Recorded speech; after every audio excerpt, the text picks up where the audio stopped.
বীরভূমের লাভপুরে তৃণমূল কংগ্রেস নেতার ভাইয়ের বাড়িতে অগ্নিসংযোগের ঘটনায় ব্যাপক চাঞ্চল্য ছড়িয়েছে গোটা এলাকায়। ঘটনাটি ঘটেছে লাভপুরের বিপ্রটিকুড়ি অঞ্চলের তাঁতবান্দি বাসস্ট্যান্ড সংলগ্ন এলাকায়।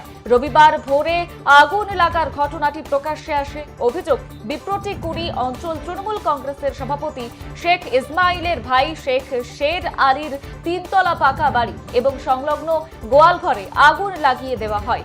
ওই বাড়িতেই তিনি হার্ডওয়্যার এবং ভাঙাড়ির ব্যবসা পরিচালনা করেন।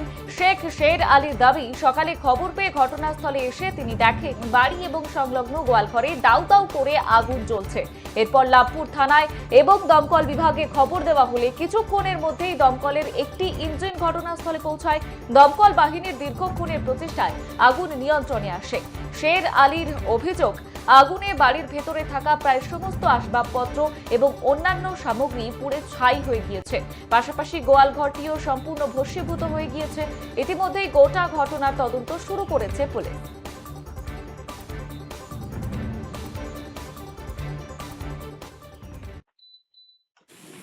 কখন খবর পেলে? আমি খবর পেলাম ভোর 5টা 20-তে। আমাকে ফোন করে এখান থেকে একজন, যে তোর বাড়িতে প্রচণ্ড ধোঁয়া হচ্ছে, আগুন লেগে গেছে। আমি খবর পাওয়ার পরই এসে দেখি দাউ দাউ করে সব জ্বলছে। ভেতরে ঢুকতে পারলাম না। আগুন সঙ্গে সঙ্গে আমি এখানকার ভিলেজ পুলিশকে জানাই, উনি থানাতে জানাই।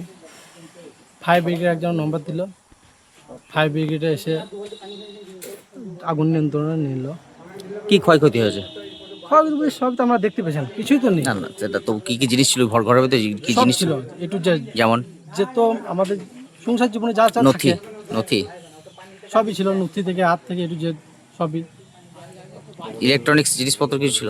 Electronics, fridge, AC? হ্যাঁ, ফ্রিজ ছিল, এসি ছিল, আর ছিল। আমরা এখানে থাকি না বলে আমাদের মেন সুইচ নামানোই ছিল। 3টে ফ্লোরেই আগুন ধরেছে? না, সেকেন্ড ফ্লোরে, সেকেন্ড এবং থার্ড ফ্লোর না গেলে সেকেন্ড ফ্লোরে যা হয়। যা হচ্ছে লাইন সব ডিসকানেক্ট করেছিল একদম, আমরা থাকি না আগে থেকে মেন সুইচ নামিয়েছিল। মানে শর্ট সার্কিটে কোনো চান্স না, নেই? শর্ট সার্কিট সবসময় কোনো চান্স নেই, কারণ আমরা তো থাকি না, আমরা থাকতে দেওয়া হয় নাই। আমরা মেন সুইচ আমরা সব নামিয়ে চলে গেছি। যা আছে শুধু এখানে একটা লাইন আছে, এটা এই কানেকশনটা।